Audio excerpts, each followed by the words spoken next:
Everyone, it's me Prithak Doskarki. Today I am going to read Matilda book. The author of this book is Roald Dahl and illustrated by Quentin Blake. The readers of the book.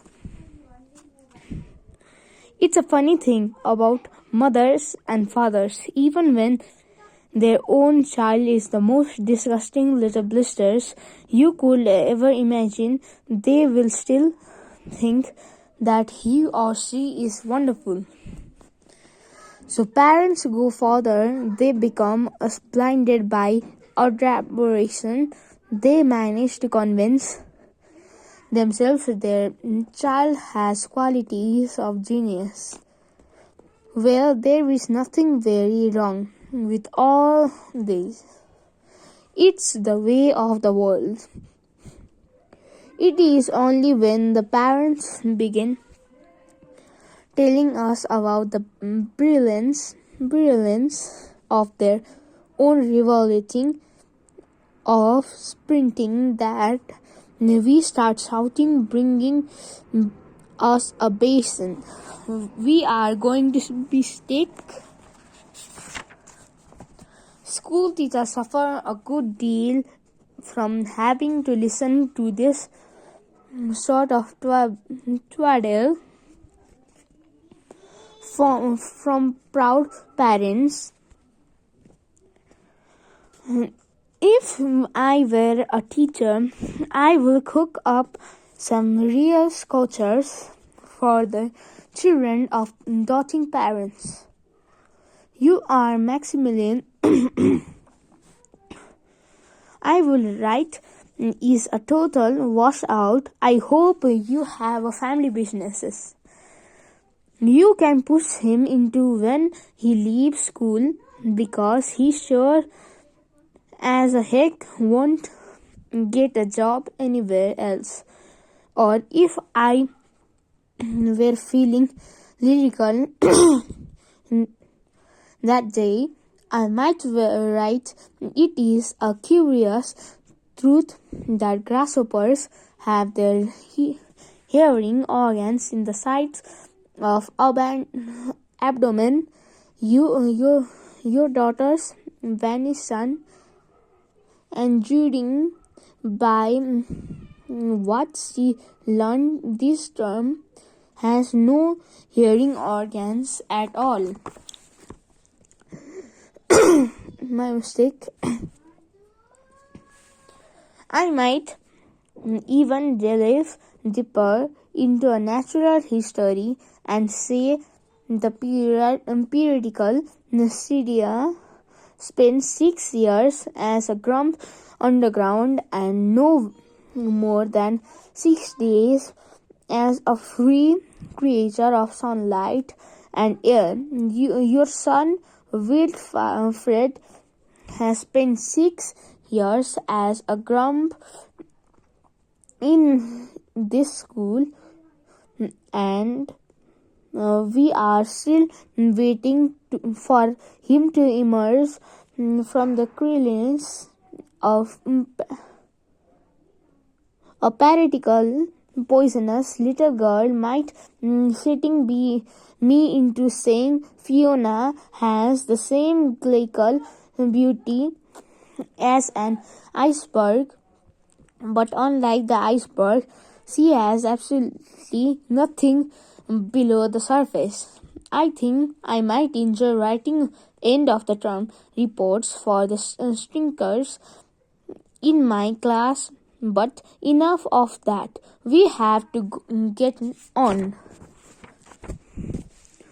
Occasionally, one comes across parents who take the opposite line, who show now no interest at all in their children, and these of the course are far worse than the doting ones. Mr. and Mrs. Wood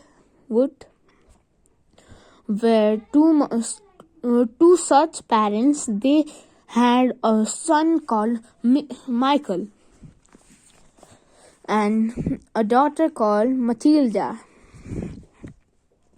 and the parent looked upon Matilda in the particular as nothing more than a scab. A scab is more something you have to put up with until the time comes when you can pick it off and flick it away. Mr. and Mrs. Wormwood look forward enormously to the time when they could pick preferably into the next country or even further than that. It is a bad enough when parents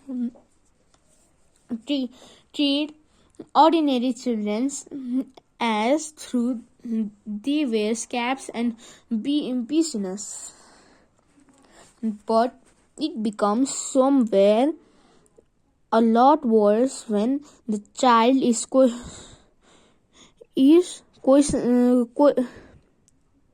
question is extraordinary, and by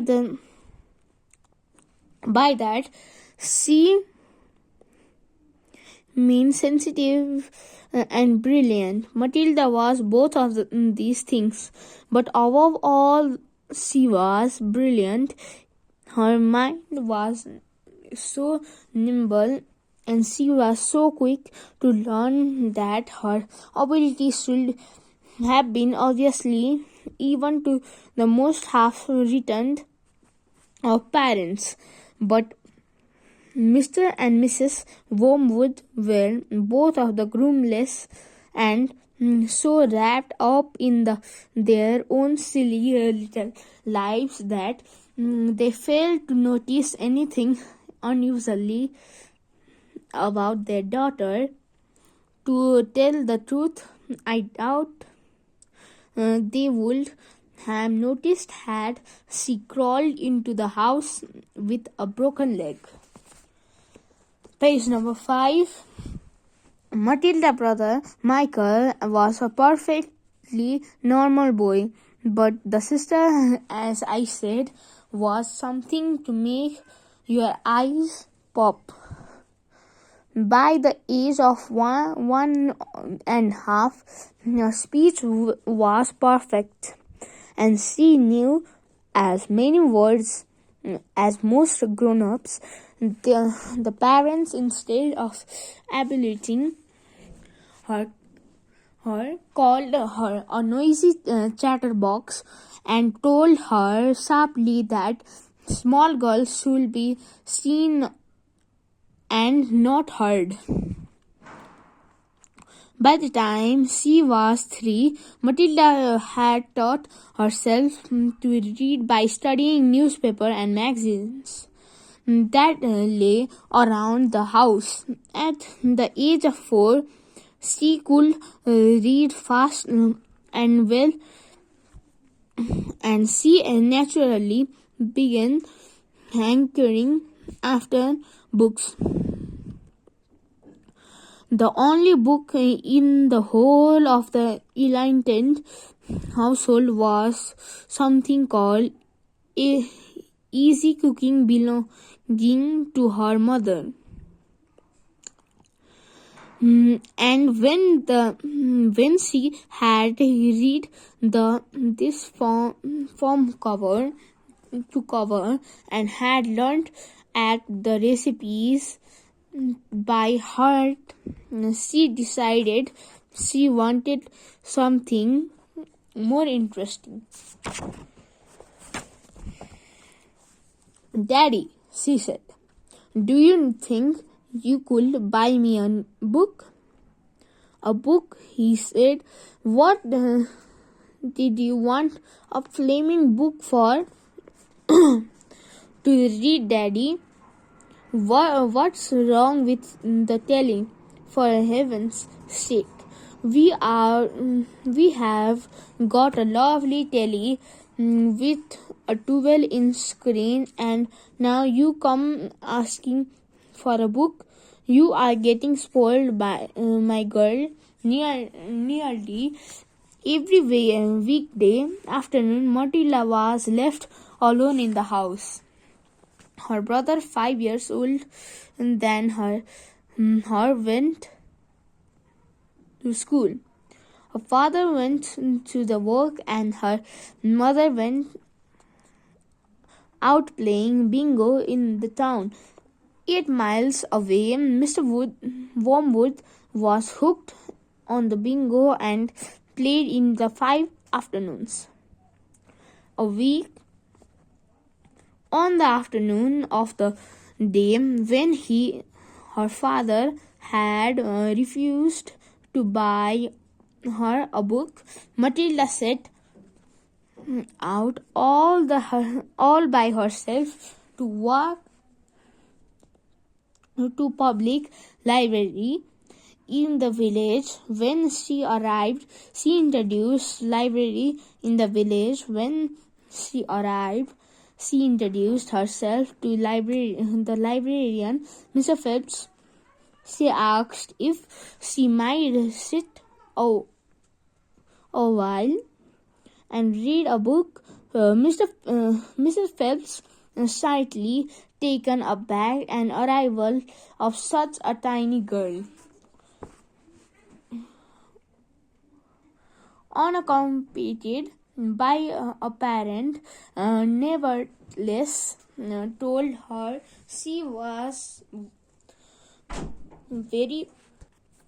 From then on, every afternoon, as soon as her mother had left for bingo, Matilda would toddle down the library. The walk took only 10 minutes, and this allowed her 2 hours sitting quietly by herself in a cozy corner, devouring on a book after another.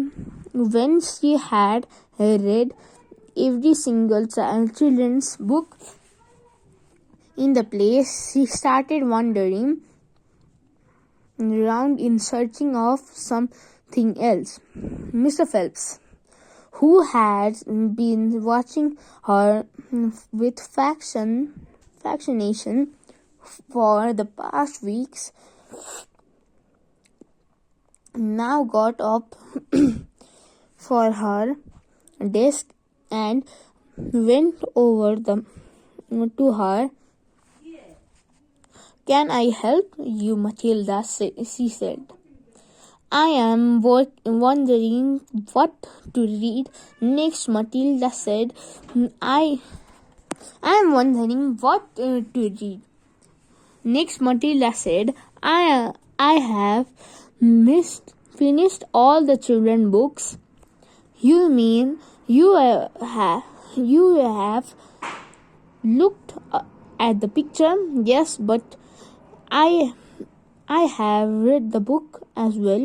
Mr. Phelps looked down at Matilda from her great height, and Matilda looked right back up at her. "I thought some were very poor," Matilda said, "but others were lovely. I liked the secret garden best of all. It was full of mystery, the mystery of the room behind the closed door, and the mystery of the garden behind the big wall." Mr. Phelps was stunned. "Exactly how old are you, Matilda?" she asked.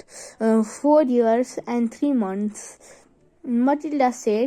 Mr. Phelps was more stunned than ever, but she had the scenes not to show it. "What sort of all book would you like to read?" she asked. Matilda said, "I would like a really good one that grown-ups read, a famous one I don't know any names. Mrs. Phelps looked along the shelves, taking her time. She didn't quite know what to bring out. How she asked herself, does one choose a famous grown-ups book for a 4 years old girl? Her first thought was to pick a young teenager's romance of kind and that is written for 15 years school girls, but for some reason she found herself incidentally walking past that particular shelf. Try this, she said at last. It's very famous and very good. If it's too long for you, just let me know and I will find something shorter and a bit easier. Great experience. Matilda read the Charles Dickens. I didn't love to try it. I must be mad, Miss Phelps told herself, but to Matilda she said, of course, you may try it. Over the night, a few afternoons, Mrs. Phelps could hardly take her eyes from the small girl sitting for hour after hour in the big armchair at the far end of hardly take her eyes from the small girl sitting for hour after hour in the big armchair at the far end of the room with a book on her lap. It was necessary to rest it on the lap because it was too heavy for her to hold up, which meant she had to sit leaning forward in order to read. And a strange sight it was the tiny dark-haired person sitting there with her feet nowhere near touching the floor, totally absorbed in the wonderful adventures of Pip and old Miss Havisham and her cobwebbed house. And by the spell of the magic that Dickens, the great storyteller, had woven with his lifting of hair every now and my mother goes to Albury every afternoon to play bingo. Matilda had said she doesn't know I come here. But that's surely not right. Mrs. Phelps said, I think you didn't better ask her. I didn't rather not. Matilda said she doesn't encourage reading book. Nor does my father, but what do they expect you to do every afternoon in an empty house? Just mooch around and watch the telly. I see. She doesn't really care. I do, Matilda said a little sadly. Mrs. Phelps was considered about the children's safety. Okay, so thank you. We have totally read till page number 10. So I will read this book tomorrow, starting from 11 page number. So thank you.